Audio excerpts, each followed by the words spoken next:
हमने ये सीख लिया, पहले तो फॉर्मूले बताएं आप। एक सर्कुलर करंट कैरिंग कॉइल के सेंटर पे कितना फील्ड होता है, अगर करंट आई जा रहा है, नंबर ऑफ टर्न्स n है, तो सेंटर पे कितना फील्ड होता है, बोलिए। Mu naught N I by 2r, where r is the radius, याद होगा शायद ये सभी को।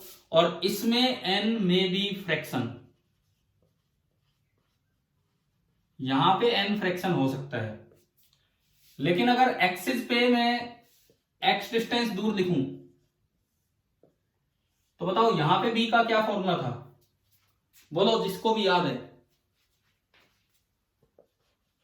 Mu naught N I R square upon, बोलिए भाई नीचे क्या था, कोई भी बच्चा बोले जिसको फॉर्मूला याद है।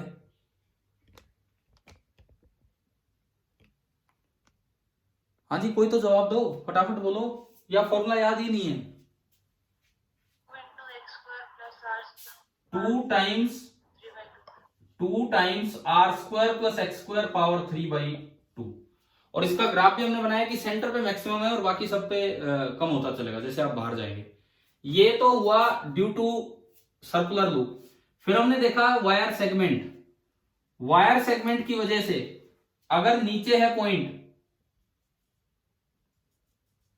मान लो ये परपेंडिकुलर लेंथ है ए, एक एंगल θ1, एक एंगल θ2, यहां बताइए क्या फॉर्मूला होगा, B इज इक्वल टू, कल जो फॉर्मूला देखा होगा हमने, क्या फॉर्मूला था यहाँ पे, mu naught I upon 4 pi A into sine θ2 minus sine, mu naught I upon 4 pi A into sine θ2 minus sine θ1। और अगर ये पॉइंट बीच में होता तो, कहीं भी बीच में, तो क्या चेंज था, बताओ। अगर ये पॉइंट बीच में कहीं होता तो क्या चेंज क्या था, बोलो। हाँ, बस एक चेंज था कि ये साइन θ2 माइनस θ1 की जगह साइन θ2 प्लस θ1 हो गया था। अब कल एंड में मैंने कुछ एक आधा क्वेश्चन सुपरपोजिशन पे लिया था, अब मैं उसी काम को पहले आगे बढ़ाता हूं, तब फिर हम आगे सीख पाएंगे क्या है क्या नहीं। देखिए, बीएसएल को आज फिनिश कर रहे हैं, बीएसएल की एप्लीकेशंस को, इनको, ताकि कल हम एसीएल स्टार्ट कर सके। इस तरीके से हम आगे बढ़ रहे हैं। देखिए, बीएसएल में मान लो यूं क्वेश्चन आ जाए, मैं कोई भी एक पॉइंट सी बोल रहा हूँ and find magnetic field at point C. हाँ जी, रितु का ज्वाइन नहीं हो रहा यार, अब ये मैं कुछ नहीं कर सकता, मैं होस्ट हुई नहीं।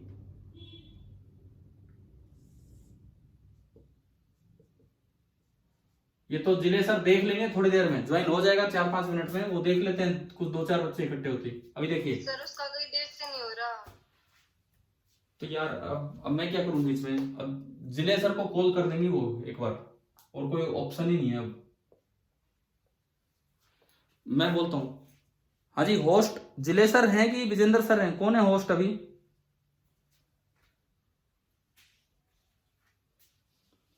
अभी कोई भी होस्ट नहीं है, क्योंकि मतलब कोई रिकॉर्डिंग भी नहीं हो रही अभी, तो जिले सर ही होंगे शायद।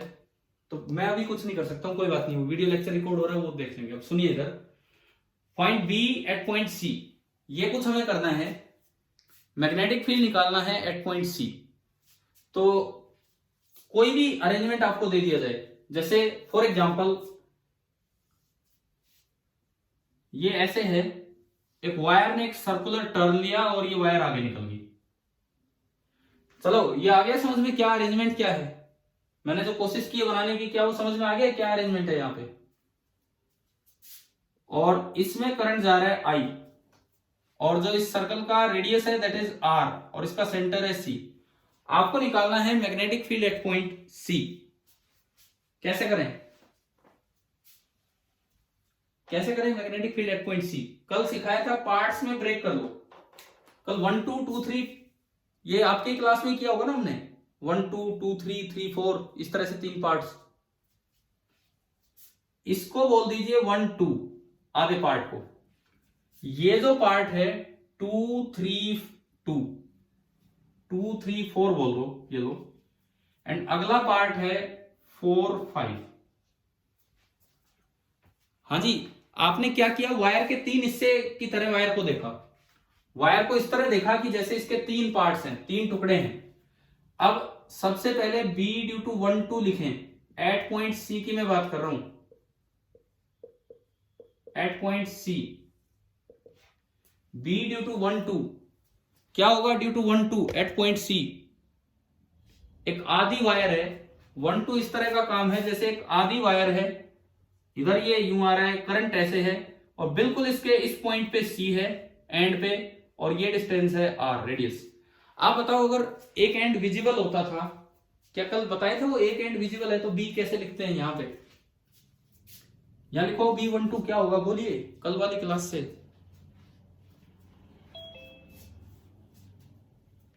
बोलो क्या होगा।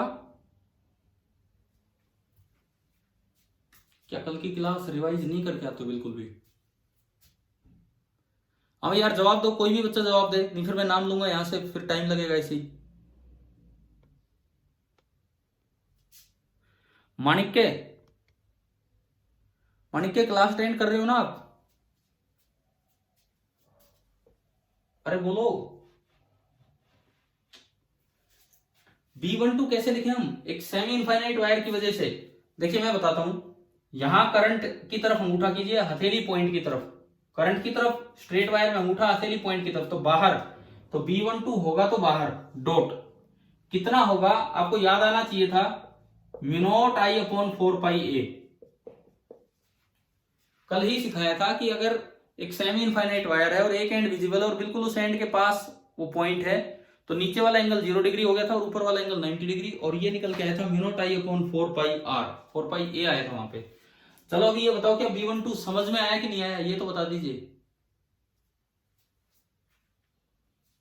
भाई, मैं किसे पढ़ा रहा हूं, कोई बोल ही नहीं रहा। क्या B12 समझ में आया कि नहीं आया? मतलब मुझे लग रहा है जैसे खेत में मैं चिल्लाने लग रहा हूं और आवाज सुन नहीं पा रहे हो मेरी, इस तरह का हाल हो रहा है। जवाब दिया करो ना फटाफट। B12 क्लियर है। उसके बाद अब हम निकालें B234। 234 एक कंप्लीट सर्कल है, 234 अपने आप में एक कंप्लीट सर्कल है, तो 234 की वजह से जब आप निकालेंगे तो देखिए ये इस तरह का अरेंजमेंट है, ऑलमोस्ट एक कंप्लीट सर्कल है, ये यूं निकल गया आगे, ये है, और जिस तरह से करंट आ रहा है इसमें करंट यूं जाएगा, यूं I ही करंट होगा, और R इसका रेडियस है, एक ही टर्न है। तो बताओ B234 कितना होगा, सर्कल के सेंटर पे क्या फॉर्मूला होता है, mu naught into number of turns 1 into I upon 2R की 2πR, ये बोले 2R। डायरेक्शन, इसकी डायरेक्शन क्या होगी B234 की,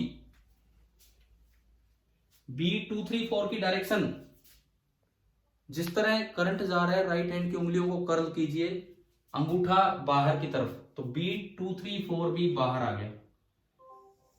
दो आगे ना समझ में कि ये दो कैसे निकालें। तीसरा देखो, अब थर्ड वन, अब ये पार्ट बचा B ड्यू टू 4 5, ये निकालना है। तो 4 5 करंट यूं गया सीधा, और ये करंट आगे निकल गया, और पॉइंट यहां है, R डिस्टेंस दूर यहां। पहली बात, B45 की डायरेक्शन क्या होगी, जिस तरह करंट जा रहा है राइट हैंड के अंगूठे को यूं कीजिए स्ट्रेट वायर में, उंगली हथेली पॉइंट की तरफ और बाहर आना चाहती है, इसका मतलब B45 बाहर होगा, डॉट कितना होगा आप बता दो, B45 कितना होगा, कितना होगा B45, कितना होगा B45, जितना ये होगा उतना ही तो होगा, सेम ही तो केस है, एक एंगल 0 डिग्री एक 90 डिग्री, तो ये आपका हो गया mu naught I upon 4πR।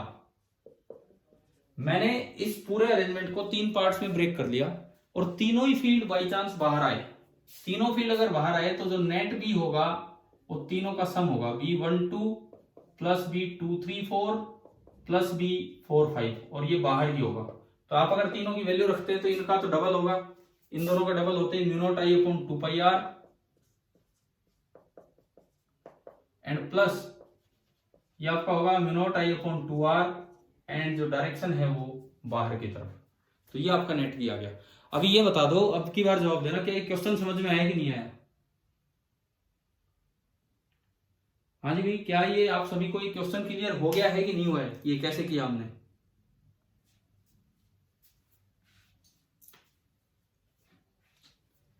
क्या मैं आगे चलूं कि इसको रिपीट करने की जरूरत है?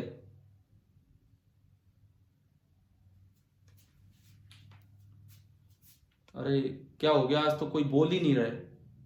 क्या ये क्वेश्चन सभी को समझ में आ गया है या रिपीट करना है? आगे सर। तो मैं 5 बार बोलता हूं जब क्यों रिप्लाई दे रहे हो? एक बार में चलते रहा करो, मेरे साथ साथ आप बोलते रहा करो। कोई फर्क नहीं पड़ता कि आप ये सोचते हो मैं किसी दूसरे से पूछ रहा हूं। मैं सोच रहा हूं आप यूं सोचो आपसे ही पूछा जा रहा है बस ये सवाल, और सीधे जवाब दिया करो जैसे क्लास में बोलते थे ऐसे। अभी देखिए, ये क्वेश्चन होने के बाद आप अगला बताएंगे। मैंने थोड़ा सा चेंज कर दिया इस अरेंजमेंट में, मैंने थोड़ा सा चेंज किया कि ये मैंने यूं कर दिया। अब बताओ चेंज क्या किया है मैंने? एक हल्का सा चेंज किया है, क्या चेंज हुआ उससे, क्या फर्क क्या पड़ा? बस मैंने यूं ले जाके, पहले यूं घुमा रखा था, इस बार वो यहीं से यूं बैंड करके यूं घुमा दिया। तो बताओ किस चीज में बदलाव होगा, इस क्वेश्चन के किस चीज में बदलाव होगा, कौन से पार्ट में? सर B23 की डायरेक्शन चेंज हो जाएगी। हाँ भाई, इस तरह से जवाब दो आप लोग। ये करंट यूं घूम जाएगा, यूं घूमेगा तो ये अंदर की तरफ हो जाएगा। तो B234 डॉट के साथ नहीं बल्कि क्रॉस के साथ आएगा। अब लेकिन अगर आप नेट फील्ड निकाले तो थोड़ा ध्यान से, दो तो बाहर की तरफ है, उन दोनों का सम तो ये हो जाएगा B12 और B45, इन दोनों का सम तो हो गया ये, और एक अंदर की तरफ है वो ये है। अब बड़े में से छोटा घटाना होगा, बड़ा कौन है और छोटा कौन है इनमें? इन दोनों में बड़ा कौन है और छोटा कौन है? डिनोमिनेटर देखो, न्यूमरेटर तो सेम है। हाँ जी, कौन बड़ा है कौन छोटा है इन दोनों में? 2πr का डिनोमिनेटर बड़ा है तो ये छोटा हो गया, यानी कि इसमें से ये घटेगा तो इसमें से ये घटेगा, तो ये आंसर आएगा। और फील्ड होगा बड़े की तरफ, बड़ा ये वाला था, बड़ा ये वाला था, ये अंदर था, तो नेट फील्ड अंदर की तरफ होगा। तो अब B एट द सेंटर आएगा μ0I/2r, कॉमन लिया मैंने, 1 - 1/π अंदर की तरफ। ये देखो, एक छोटा सा बदलाव करते ही, छोटा सा चेंज करते ही सारा आंसर चेंज हो गया। तो ये आपको ध्यान देना होगा कि किस तरह से ये क्वेश्चंस कर रहे हैं। चलिए, B एट द सेंटर निकालना आ गया, मतलब एट एनी पॉइंट कैसे अलग अलग पार्ट्स में ब्रेक करके। ठीक है, एक और सवाल लेते हैं इसी टाइप का। देखिए, ये एक सर्कल है,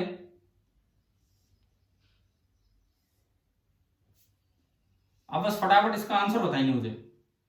ये रेडियस है R1, हो सकता है पहले कभी लिया भी हो नहीं भी लिया हो तो कोई बात नहीं, अब आप आंसर देंगे। ये रेडियस है R2, बस ये अरेंजमेंट है, और ये करंट I यूं फ्लो कर रहा है, और ये सेंटर ऑफ द सर्कल है। B एट द सेंटर कितना होगा?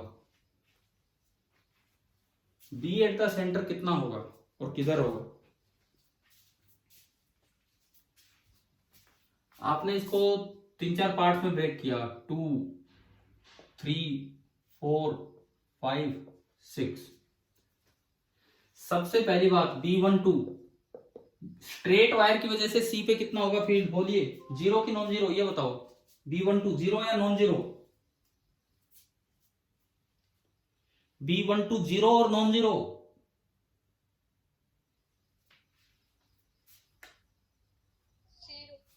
जीरो, क्योंकि वायर के आगे पीछे पॉइंट है तो BSL ideal cross R zero हो जाता है। उसके बाद B234 सेंटर पे, 234 सेंटर पे आधा सर्कल है, तो μ0 इंटू n, n है हाफ टर्न, इंटू I/2r, और उसका R है R2। और जिस तरह से ये करंट जाएगा यूं जाके यूं, तो ये B अंदर की तरफ होगा।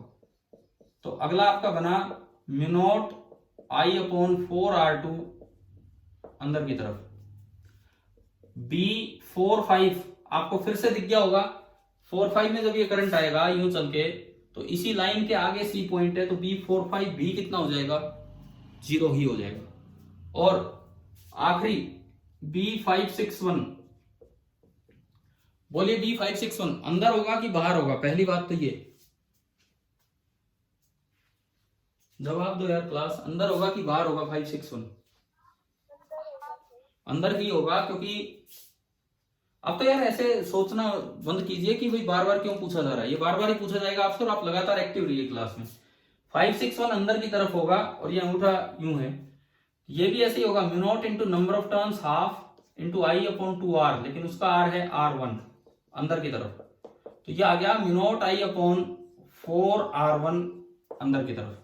अब दो तो जीरो है और दो अंदर की तरफ, तो जो नेट बी होगा, टोटल नेट बी कितना आ गया, दोनों अंदर है तो इनका सम हो जाएगा, तो mu naught I upon 4r1 plus mu naught I upon 4r2 and direction आ रही है अंदर की तरफ।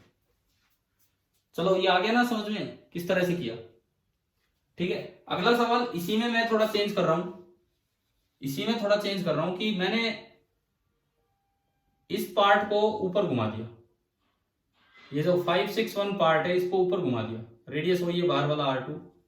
अब पूछा जाए बी एट द सेंटर, बताओ क्या होगा, तो कहां चेंज होगा, किस फैक्टर में चेंज होगा, बताओ कहां जाके, डायरेक्शन किसकी किसकी डायरेक्शन, इन दोनों में से किसकी डायरेक्शन चेंज होगी, स्मॉल की B561 की, B561 की डायरेक्शन चेंज हो जाएगी और ये बाहर की तरफ हो जाएगा।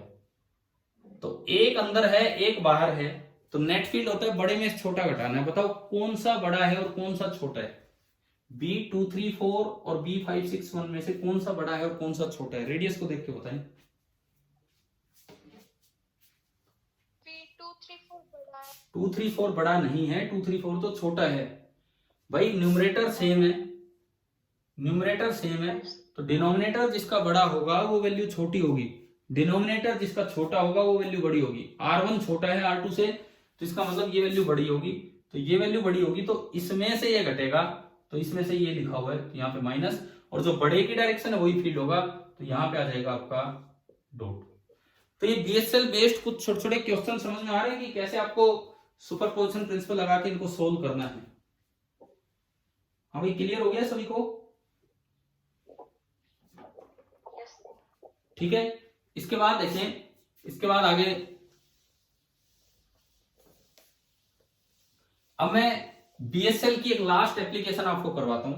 देखो बोर्ड एग्जाम में जो प्रूफ के तौर पे आ सकती है वो तो है सर्कुलर कोइल, क्योंकि जो एनसीईआरटी में दिया होता है वही पूछते हैं बोर्ड में, उससे बाहर नहीं। बट फिर भी बाकी अपनी समझ डेवलप करने के लिए क्वेश्चन हो जाए हमसे, बीएसएल अच्छे समझ में आए, इसीलिए हमने स्ट्रेट वायर पढ़ा क्योंकि उसका भी काफी यूज है। और अब एक बड़ा इंपॉर्टेंट टॉपिक आ रहा है, B due to a solenoid.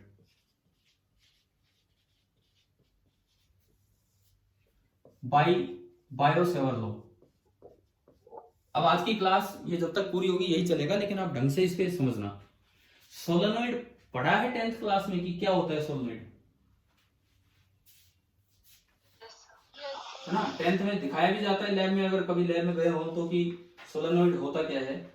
उसमें क्या किया जाता है सुनिए, एक कोर होती है, जैसे एक सिलेंड्रिकल पार्ट है, ये कोर है, मान लो इस कोर का रेडियस है a, ये कोर का एक्सिस है,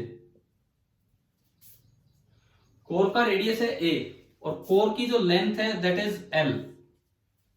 इस कोर पे बहुत पास पास वायर्स लिपटी होती हैं, बहुत ही क्लोज। देखो अगर दूर दूर होंगी ना वायर तो आप ये नहीं मान पाएंगे कि वो सर्कल है, दूर दूर होंगी तो टेढ़ी मेढ़ी जा रही होगी यूं स्पाइरल फॉर्म में कैसे भी। लेकिन अगर बहुत पास पास वायर्स लपेट रखी हैं तो हम ये एज्यूम कर सकते हैं कि हर टर्न अपने आप में एक सर्कल है। अगर ये दूर दूर होंगी तो टेढ़े बन जाएंगे और फिर उन्हें हम सर्कुलर एज्यूम नहीं कर पाएंगे, ठीक है। पहली एजम्पशन ये है कि turns are very close to each other. इसका फायदा क्या हुआ कि हर एक टर्न को आप एक सर्कल की तरह एज्यूम कर पाएंगे। ये कंडक्टिंग वायर है कि इंसुलेटिंग वायर है, कैसी है, मतलब कंडक्टिंग है कि नॉन कंडक्टिंग?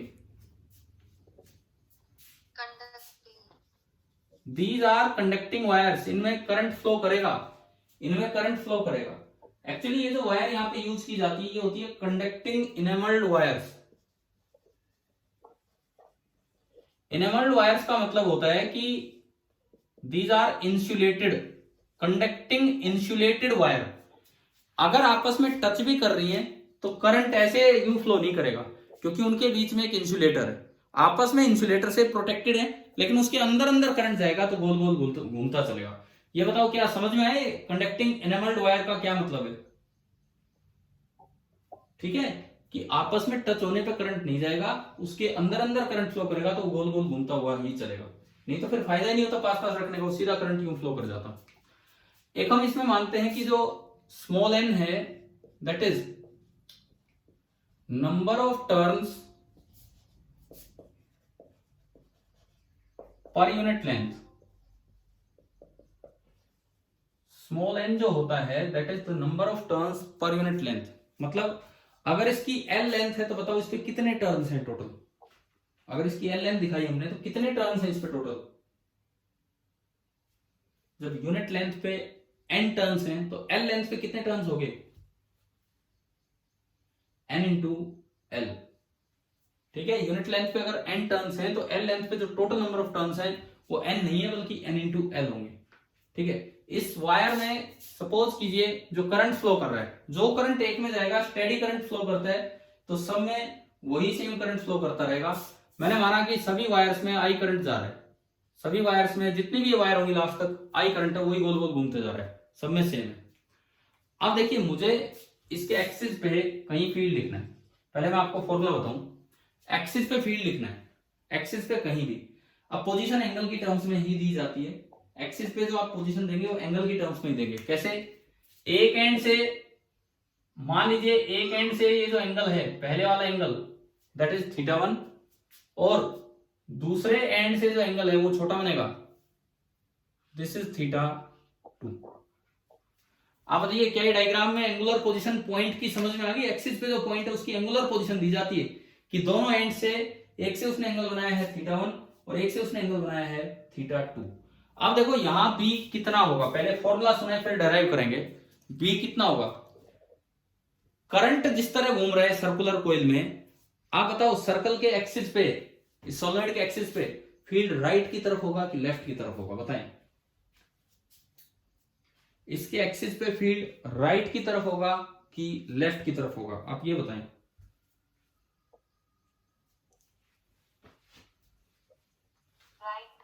जिस तरह से ये घूम रहा है अंगूठा इधर राइट की तरफ, यानी कि जो बी होगा वो इधर होगा, जो बी होगा वो राइट की तरफ होगा। अब पहले तो आप फॉर्मूला सुने जो हमें याद रखना ही रखना है। सोलेनोइड के एक्सिस पे जो बी होता है उसका फॉर्मूला है म्यू नॉट ni/2, ये तो बाहर एक फैक्टर है, इनटू कोस ऑफ छोटा एंगल। छोटा एंगल कौन सा इन दोनों में से, θ2 और θ1 में से कौन सा छोटा एंगल है, θ2 और θ1 में से छोटा एंगल कौन सा है, θ2। दूर वाला एंगल छोटा होगा क्योंकि छोटे एंगल का कोस बड़ा होता है, माइनस कोस ऑफ बड़ा angle θ1।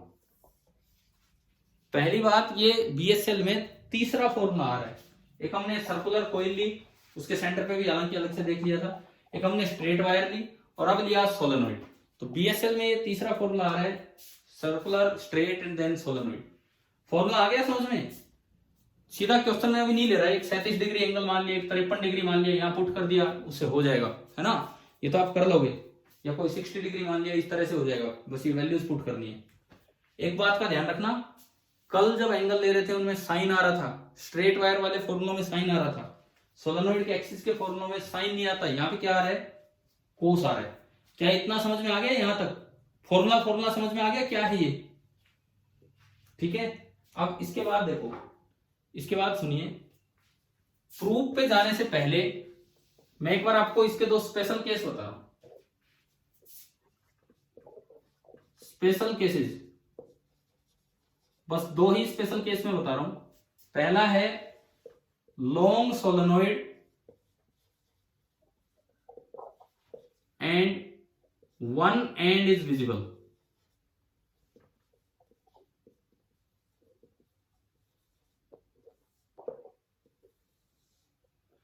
Long solenoid and one and is visible, ये आपका पहला केस है। कि एक बड़ा सोलेनोइड है और उसका एक एंड विजिबल है। तो इसमें देखो, इसमें क्या होगा, मान लो ये वाला केस में लूं, स्पेशल केस ही बना रहे तो बिल्कुल ही स्पेशल कर लेते हैं। लॉन्ग है सोलेनोइड तो बहुत बड़ा है, इस साइड तो कोई एंड ही नहीं दिख रहा, इस साइड तो हमें एंड ही नहीं दिख रहा, और इस साइड जो पॉइंट है वो बिल्कुल मैंने यही मान लिया, ये मैंने स्पेशल केस लिया। अभी आप बताओ θ1 कितना है और θ2 कितना है? θ1 कितना है बताओ? ये बी पॉइंट अगर यहीं आ गया, ये बी पॉइंट अगर यहीं आ गया, बी पॉइंट थोड़ा पास ले जाओगे θ1 और बढ़ेगा, थोड़ा और पास ले गए θ1 और बढ़ेगा, बिल्कुल यहां ले आए तो θ1 कितना हो गया बोलिए? 90 डिग्री। तो मतलब इस केस में θ1 तो हो गया π/2 90 डिग्री। θ2 बी पॉइंट आ चुका यहां, θ2 उस एंड से एंगल है, उस एंड को और दूर ले गए तो θ2 और कम होगा, और दूर ले गए θ2 और कम होगा। अरे नहीं, सुनो दोबारा सुनो, इस एंड को जितना दूर करोगे θ2 बढ़ रहा है कि कम हो रहा है? इस एंड को जितना दूर करोगे θ2 बढ़ रहा है कि कम हो रहा है? आप अगर इस एंड को और आगे ले आए तो θ2 और कम होगा बढ़ेगा? बताओ, कम हो रहा है ना। तो बताओ लास्ट पे ही चलेंगे बिल्कुल ही एंड पे, तो θ2 घटते घटते कितना हो जाएगा बोलिए? अगर आप इस एंड को बहुत दूर ले गए तो θ2 बहुत छोटा होता चलेगा, बिल्कुल इंफिनिटी पे ले गए, बिल्कुल इंफिनिटी पे ले गए तो यहां से उसके पैरेलल लाइन निकालनी पड़ेगी, वो जाके मिलेगी, तो θ2 घटते घटते बिल्कुल 0 डिग्री हो जाएगा। क्या ये समझ में आया कि नहीं आया? बोलो, ये पॉइंट क्लियर हुआ कि नहीं, कैसे ये स्पेशल केस बना रहे हैं? अरे बोलो भाई, इसमें कोई कंफ्यूजन है क्या? दोबारा समझाऊं, इस पॉइंट को यहां लेके आए तो θ1 बढ़ेगा, बढ़ के 90 हो गया एक्सिस के साथ एंगल, और θ2 है एक्सिस के साथ उस एंड को ज्वाइन करने वाला एंगल, वो एंड जितना दूर जाएगा ये एंगल उतना डिक्रीज होगा, बिल्कुल इंफिनिटी पे चला गया तो डिक्रीज होकर 0 हो जाएगा, बिकॉज पैरेलल लाइंस इंफिनिटी पे मिलती हैं। तो अगर आपको इंफिनिटी पे मिलाना होगा तो इस लाइन को टेढ़ा नहीं उठाना है, क्योंकि थोड़ा भी उठा दिया आपने तो पहले मिल जाएगी। इन्फिनिटी में मिलाना होगा तो पैरेलल चलने दो, और पैरेलल चलेगी तो एक्सिस के भी पैरेलल होगी, और θ2 रिड्यूस होके हो गया 0। अब बताएं तो b कितना आया? अगर मैं ये दोनों वैल्यूज इसमें पुट करूं तो b कितना आया? cos 90 डिग्री कितना होता है? cos θ1 0, cos 0 डिग्री कितना होगा? cos θ2 1। तो मैंने उसमें रखा 1 - 0, इसका मतलब इस एंड पे जो b आएगा उसका क्या फॉर्मूला आ गया? μ0 ni/2। क्या समझ में आया ये स्पेशल केस कैसे लगाया है? μ0 ni/2। हाँ भाई बोलो, क्लियर है कि नहीं? Yes sir. अब सेकंड, लॉन्ग सोलेनोइड है and no end is visible. Solenoid बड़ा है और एक भी एंड नहीं दिख रहा है। अगर एक भी एंड नहीं दिख रहा तो इसका मतलब पॉइंट एक्सिस पे कहीं बीच में ही होगा। ये इधर भी बढ़ गया और ये इधर भी बढ़ गया। अब जो पॉइंट होगा P, ये एक्सिस पे कहीं बीच में होगा यहां। अब देखो, अगर B पॉइंट यहां था तो θ1 बढ़ते बढ़ते 90 हो चुका था। अब B से भी पीछे चला गया, सॉरी P पॉइंट P से भी पीछे गया सोलेनोइड, तो θ1 90 से बड़ा हो जाएगा। देखो पॉइंट यहां है तो θ1 एक्यूट है, पॉइंट बिल्कुल यहां आ गया तो θ1 राइट एंगल है, और सोलेनोइड पीछे गया तो θ1 एक्सिस के साथ ऑब्ट्यूस होता चलेगा। समझ रहे हो? θ1 ऑब्ट्यूस होता चलेगा, बिल्कुल ही बाहर ले गए, बहुत ही एंड में ले गए तो ये बढ़ते बढ़ते बढ़ते बढ़ते वो लाइन भी पैरेलल हो जाएगी। तो एक्सिस के इसके साथ बताओ इसने कितना एंगल बना दिया? कितना हो गया θ1? 180 डिग्री। अगर इस साइड में बहुत दूर चले गए तो θ1 आपका हो गया 180 डिग्री, और θ2 तो इधर अभी देखा ही था, इधर भी इंफिनिटी पे बैठे हो तो θ2 हो गया 0 डिग्री। θ1 आपका हो गया 180 डिग्री, θ1 जो है वो हो गया 180 डिग्री, एंड θ2 आपका बन गया घटते घटते 0 डिग्री। समझ में आया? तो यहां से देखो cos 180 डिग्री कितना होता है? cos 180 डिग्री -1, एंड cos 0 कितना होता है? 1। जो बड़ी वैल्यू आए उसमें से छोटी घटानी होती है। यहाँ पे θ2 θ1 का कोई कॉन्सेप्ट नहीं होता है, बड़ी में से छोटी वैल्यू घटानी होती है कोस की वैल्यू आने के बाद। तो इनमें से बड़ी वैल्यू कौन सी है कोस की? 1 1 माइनस माइनस 1 कितना हो गया? ये 1 minus 1. कितना हो गया? 2 हो गया। जब 2 ऊपर रखोगे तो 2 से 2 कैंसिल, यानी कि सोलेनोइड के लॉन्ग सोलेनोइड के एक्सिस पे बी का क्या फॉर्मूला आ गया? म्यू नॉट एन आई। बताओ भाई, समझ में आया कि एक फाइनाइट सोलेनोइड हो या लॉन्ग हो, एक एंड विजिबल हो या पूरी तरफ है लॉन्ग, दोनों साइड से लॉन्ग हो, तो ये फॉर्मूला कैसे अप्लाई होता है? तो ये पॉइंट सभी को क्लियर हो गया है कि नहीं?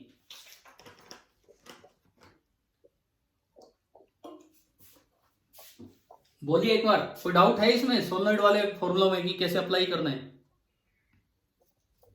No, sir. आपकी बुक में केवल लॉन्ग सोलेनोइड का प्रूफ है एनसीईआरटी में, और वो बीएसएल से नहीं, वो एसीएल से। तो एसीएल से, जैसे मैं एक आपको बात याद दिलाऊं, इलेक्ट्रोस्टैटिक्स, एक फाइनाइट वायर का फील्ड तो केवल कूलम्ब्स लॉ से निकल सकता है, लेकिन एक लॉन्ग वायर का फील्ड कूलम्ब्स लॉ से भी निकल सकता है और गॉस वाले लॉ से भी। तो वही चीज यहाँ पे है, फाइनाइट सोलेनोइड का फील्ड तो केवल बीएसएल से निकलेगा, लेकिन अगर लॉन्ग सोलेनोइड है तो बीएसएल से भी निकल सकता है और एसीएल से भी। तो हमारे बुक में एसीएल वाला प्रूफ है लॉन्ग का, तो वो हम एसीएल के टाइम करेंगे, कल कर रहे होंगे वो। लेकिन आज एक बार ये प्रूफ देखते हैं कि बीएसएल कैसे अप्लाई हुआ। इससे आपको समझ में आएगा कि ढंग से बीएसएल किसी भी सिचुएशन में कैसे अप्लाई करना है। देखिए, अभी आज का आखिरी काम स्टार्ट हो रहा है कि हम इस फॉर्मूले की तरफ जा रहे हैं कि कैसे ये चीज डेराइव होगी यूजिंग बीएसएल। और ध्यान से समझना, इससे बीएसएल और क्लियर होगा।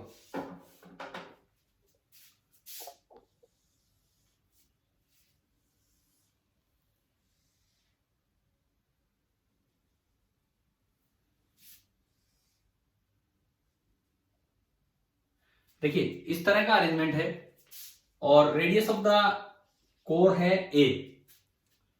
रेडियस ऑफ द कोर है ए, ये इसका एक्सिस है और नंबर ऑफ टर्न्स पर यूनिट लेंथ एन है और हर एक टर्न में आई करंट जा रहा है। ये अरेंजमेंट है। सपोज एक्सिस पे कोई पॉइंट हमें दिया गया और उसकी एंगुलर पोजीशन दी गई है, कोई डिस्टेंस नहीं, उसकी एंगुलर पोजीशन। भाई ये मान लो यहां बनाऊं, ये पॉइंट है पी, उसकी एक एंगुलर पोजीशन तो यहां से दी गई है θ1 और एक आखिरी एंड से। वो आप चीज ऊपर दिखाओ चीज नीचे, उससे फर्क नहीं पड़ना। देखो ऊपर कंफ्यूजन होगा दिखाने में, इसलिए मैं उसको नीचे दिखा दूं। चलो कभी फिर आप दोबारा कंफ्यूज हो जाए, मैं ऊपर ही दिखा देता हूं। इससे फर्क ही नहीं पड़ता कि आपने ये ऊपर दिखाया है या यही एंगल नीचे दिखाया, क्योंकि नीचे भी ये θ2 ही बनेगा। तो ये इसकी एंगुलर पोजीशन होगी पॉइंट पी की, θ1 और θ2। मुझे यहाँ पे फील्ड निकालना है। तरीका ये होगा कि मैं एक एलिमेंट मानूं। मैं एलिमेंट कैसे मानूंगा? देखिए, मैं किसी भी थीटा एंगल पे गया, एलिमेंट मानने के लिए सपोज कीजिए मैं किसी भी थीटा एंगल पे गया और वहां जाके मैंने एक रिंग कंसीडर की, जो सर्कुलर रिंग होगी करंट कैरिंग वायर की। यूं कहें कि ये दूरी है x, ये डिस्टेंस x है, तो x भी वेरिएबल है, थीटा भी वेरिएबल है। आप थोड़ा और आगे जाएंगे, dx और आगे गए ये, और ये दूरी आपकी होगी है dx। एंगल कहें तो d थीटा और आगे चले गए हैं। एंगल में मैं अभी नहीं दिखा रहा हूं। आप ये बताओ, क्या आपने कैसे एलिमेंट माने? क्या ये समझ में आ गए कि इसके ऊपर कई वायर्स आगे होंगी, यहाँ कई सर्कुलर वायर्स आगे होंगी इस तरह से। ये हमारा एक एलिमेंट है, ये हमारा एक एलिमेंट है, जिसकी वजह से डी भी लिखेंगे बाई बीएसएल, एंड डी भी लिखने के बाद फिर हम इंटीग्रेट करके बी लेके आएंगे। पहले तो आप ये बताएं कि आपको एलिमेंट समझ में आया कैसे माना है, और एलिमेंट जहां माना है वहां एक ट्रायंगल बन रही है। कैसी बन रही है? देखो, ये तो रेडियस है a, ये x, ये एंगल थीटा और ये डिस्टेंस आप बोल सकते हैं r। इस तरह से कल की तरह ही, कल जैसे प्रूफ किया था उसमें भी एक ट्रायंगल की जरूरत पड़ी थी, यहां भी बना ली। अब ये बताओ, ये लेंथ कितनी है? ये लेंथ दिख रही है यहां से, ये लेंथ कितनी है? dx। तो dx लेंथ में कितने टर्न्स सर्कल के आ जाएंगे ये बताइए आप। dx लेंथ में कितने टर्न्स आ जाएंगे सर्कल के? बोलो कितने?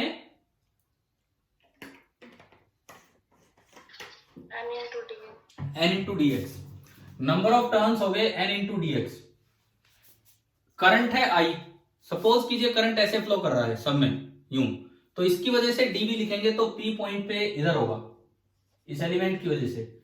सर्कुलर कोइल के एक्सिस पे बी लिखने का क्या फॉर्मूला था, आज क्लास की स्टार्टिंग में मैंने रिवाइज करवाया था, mu naught N I R square upon 2 times R square plus X square की पावर 3/2। तो mu naught into N, N मतलब number of turns, number of turns कितने हैं N D X, mu naught N I R square, R मतलब उसका radius, radius है A, mu naught N I R square upon 2 times R square इसका radius plus X square ये दूरी और power 3/2। चलो क्या डीबी लिखना आ गया, बताओ भाई मुझे, क्या इसमें कोई कंफ्यूजन है आपको डीबी में? क्या डीबी में किसी बच्चे को कोई कंफ्यूजन है? No sir. ठीक है, देखिए आप आगे सुने, डीबी इधर है, क्या सारे डीबी सेम डायरेक्शन में होंगे? आप कहीं भी एलिमेंट मान लो, सब में करंट ऐसे जा रहा है, तो all the dB are along same direction, तो इस वजह से मैं बी को लिख सकता हूं इंटीग्रल डीबी, क्योंकि सारे के सारे डीबी सेम डायरेक्शन में है। तो जो जो कॉन्स्टेंट्स है उनको बाहर निकालने, mu naught constant, N constant, I constant, A radius है वो कॉन्स्टेंट अपॉन 2 कॉन्स्टेंट, अंदर बच गया integral 1 upon A square plus X square की पावर 3/2 और dx। चलो ये बताओ, क्या ये स्टेप क्लियर हो गया सभी को? यहां तक फिजिक्स खत्म, यहां इसकी, यहां जो फिजिक्स वाला काम था वो खत्म, अब केवल मैथ्स का काम स्टार्ट होगा कि इसको इंटीग्रेशन कैसे करना है। उसमें जरूरत पड़ेगी इस ट्रायंगल की, जैसे कल हमने इंटीग्रेट किया था उसी तरीके से। इंटीग्रेशन में लिमिट किस चीज पे पता है, एक्स पे पता है कि थीटा पे पता है? आप बताओ, जो डायग्राम दिखाया है उसके अकॉर्डिंग लिमिट एक्स की पता है या थीटा की?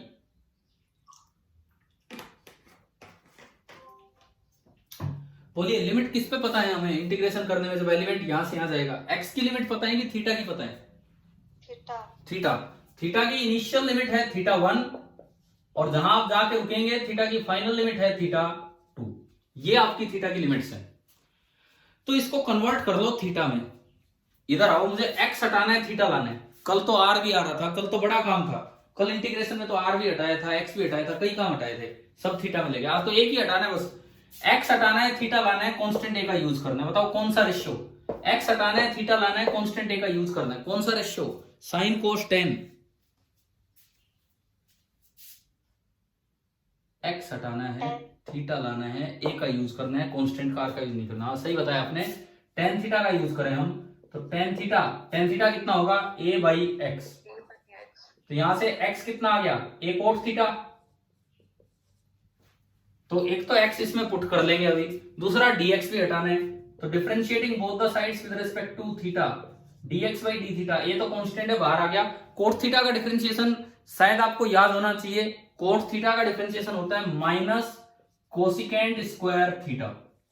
कोट थीटा का डिफरेंशिएशन होता है माइनस कोसिकेंट स्क्वायर थीटा, और ये मेरा dx आ गया minus A cosecant square theta D theta. बताओ भाई, क्या dx तक की बात समझ में आई? कैसे हमने dx निकाला है? x निकाल लिया, dx निकाल लिया, बस अब तो ये इंटीग्रेशन करना है और कुछ नहीं। डायग्राम हटा दूं मैं, लिमिट हमने पहले ही देख ली है थीटा 1 से थीटा 2, ठीक है। अब मैं आपको ये इंटीग्रेशन सोल्व करके दिखाता हूं कि कैसे सोल्व होगा।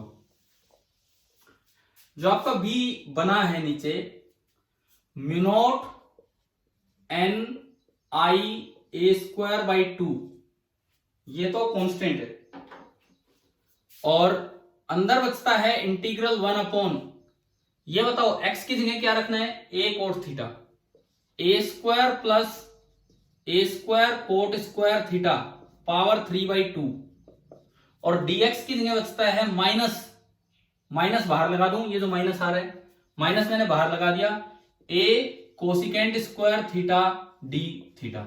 अब बस मुझे केवल और केवल ये सिंप्लीफाई करना है। क्या ये समझ में आ गया यहां से मैंने कैसे रखे हैं इसमें? हाँ जी भाई, क्लियर है ना ये सभी को? Yes sir. अब मैं इसको हटा के बस केवल ये इंटीग्रेशन सोल्व करूंगा और फिर आपका आंसर आ जाएगा। Minus mu naught N I A square by 2 integral, ये ऊपर a है, cosecant square theta D theta, नीचे देखो ए स्क्वायर तो कॉमन आया और अंदर बचा 1 plus cot square theta, power 3/2। 1 plus cot square theta क्या होता है? Trigonometric relation, cosecant square theta. तो mu naught N I A square by 2 integral A cosecant square theta D theta, और ये बन गया A square cosecant square theta and पूरे की पावर 3/2। पावर से पावर मल्टीप्लाई होगी तो दोनों का स्क्वायर कट के क्यूब बन जाएगा। तो ये आया minus mu naught N I A square by 2 integral, ऊपर तो है A cosecant square theta D theta, नीचे क्यूब बना तो A cube cosecant cube theta D theta. आया ना ये स्टेप समझ में? अब देखो ए क्यूब बाहर जाएगा और ए भी बाहर जाएगा, ए क्यूब बाहर गया ए भी बाहर गया, तो ऊपर भी ए क्यूब बना नीचे भी ए क्यूब बना, तो क्या ए कैंसिल हो गया यहाँ पे? यानी कि रेडियस से इंडिपेंडेंट है ये फील्ड, ए हो गया cancel.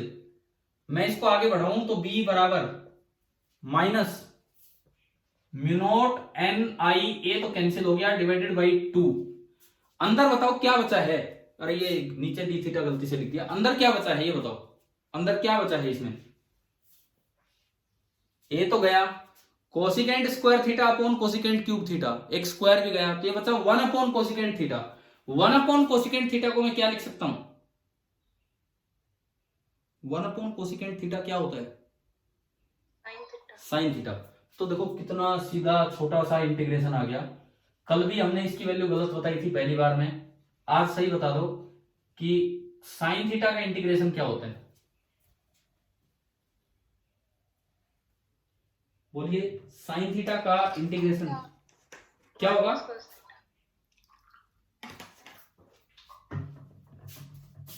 Minus cos theta. Limit वो मैंने डायग्राम मिटाने से पहले दिखाई थी, थीटा 1 से थीटा 2। माइनस माइनस हो गया plus mu naught N I by 2, और upper limit cos of theta 2 minus lower limit cos of theta 1। आप बताओ क्या बीएसएल लगाना ढंग से समझ में आया कि नहीं आया? कैसे बीएसएल लगा के हमने ये फॉर्मूला निकाला? हाँ भाई, सोलेनोइड वाला प्रूफ हर एक बच्चे को क्लियर है अब? तो बीएसएल की हमारी एप्लीकेशंस ऑलमोस्ट पूरी होती हैं। जो स्टैंडर्ड एप्लीकेशन जो हमें पढ़नी चाहिए, क्वेश्चंस में यूज होती हैं सीधी सीधी, वो हमने सीख ली हैं। और फाइनली हमारे फॉर्मूले भी बिल्कुल याद हो जाने चाहिए आपको बीएसएल के। कौन कौन से? फिर से मैं एक बार रिपीट कर रहा हूं, कौन कौन से? पहला, एक सर्कुलर करंट कैरिंग कॉइल है, उसके सेंटर पे फील्ड, आप बोलते चलो यार, सर्कुलर करंट कैरिंग कॉइल के सेंटर पे फील्ड का क्या फॉर्मूला है? Mu naught I by 2r, और अगर नंबर ऑफ टर्न्स n है तो उससे मल्टीप्लाई कर देंगे और n में भी फ्रैक्शन हो गया पहला। दूसरा, एक सर्कुलर करंट कैरिंग कॉइल के एक्सिस पे क्या फॉर्मूला है? अगर n, लेकिन यहाँ पे n टर्न्स हैं और वो इंटीजर ही होने चाहिए, mu naught N I R square upon, बोलो आगे, 2 into x square plus r square की पावर 3। हाँ बिल्कुल सही है, mu naught N I R square upon 2 times r तो रेडियस है, r स्क्वायर प्लस x वो डिस्टेंस है सेंटर से, r square plus x square की पावर 3/2, बिल्कुल ठीक है। उसके बाद हम गए थे स्ट्रेट वायर की तरफ। स्ट्रेट वायर में अगर वायर से नीचे कोई पॉइंट है, नीचे यहाँ पे, तो हमने दोनों एंगल बनाए थीटा 1 थीटा 2। क्या फॉर्मूला था नीचे वाले पॉइंट पे बी का? Mu naught I upon 4 pi A into sine of theta 2 minus sine of theta 1। Sine of बड़ा एंगल माइनस साइन ऑफ छोटा एंगल, क्योंकि बड़े एंगल का साइन बड़ा होता है, कोस में उल्टा होता है। उसमें एक चीज ये पड़ी कि अगर वो पॉइंट बीच में आ जाए, कहीं कहीं भी वायर के सामने आ जाए, तो जो साइन थीटा 2 माइनस थीटा 1 हो रहा था, अब वो क्या बन जाता है वहां पे? प्लस हो जाता है। हाँ ठीक है। उसके बाद हम गए, एक वायर जो बड़ी है लेकिन एक एंड विजिबल है, उसके मैंने 3 केस बताए, मैं बस एक पूछ रहा हूं। वायर जो बड़ी है, एक एंड विजिबल है और बिल्कुल उस एंड पे यहाँ पे पॉइंट है, तो क्या फॉर्मूला आया था उसके बी का? म्यू नॉट आई अपॉन 4 पाई, बस कोई साइन नहीं, कुछ नहीं, बस रुको यहाँ पे, दोबारा सुनो।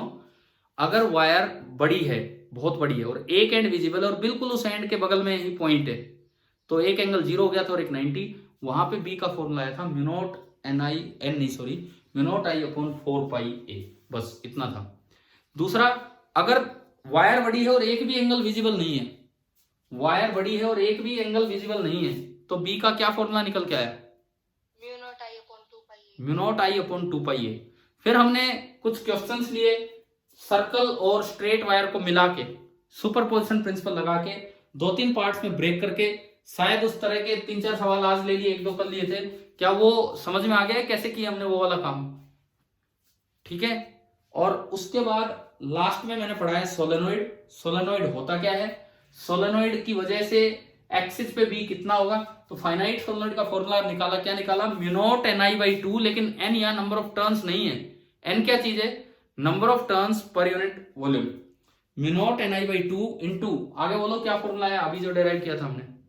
cos theta 2 minus cos theta 2 minus cos theta 1। फिर उसके दो स्पेशल केस पढ़ाए कि अगर एक बिल्कुल एंड पे आ गया, बिल्कुल एंड पे, और लॉन्ग सोलेनोइड है तो हो जाएगा म्यू नॉट ni/2, और अगर लॉन्ग सोलेनोइड है और एक भी एंड विजिबल नहीं है, दोनों साइड इंफिनिटी तक जा रहा है, वेरी लॉन्ग, तो वहां पे भी हो जाएगा म्यू नॉट ni, और n है नंबर ऑफ टर्न्स पर यूनिट लेंथ।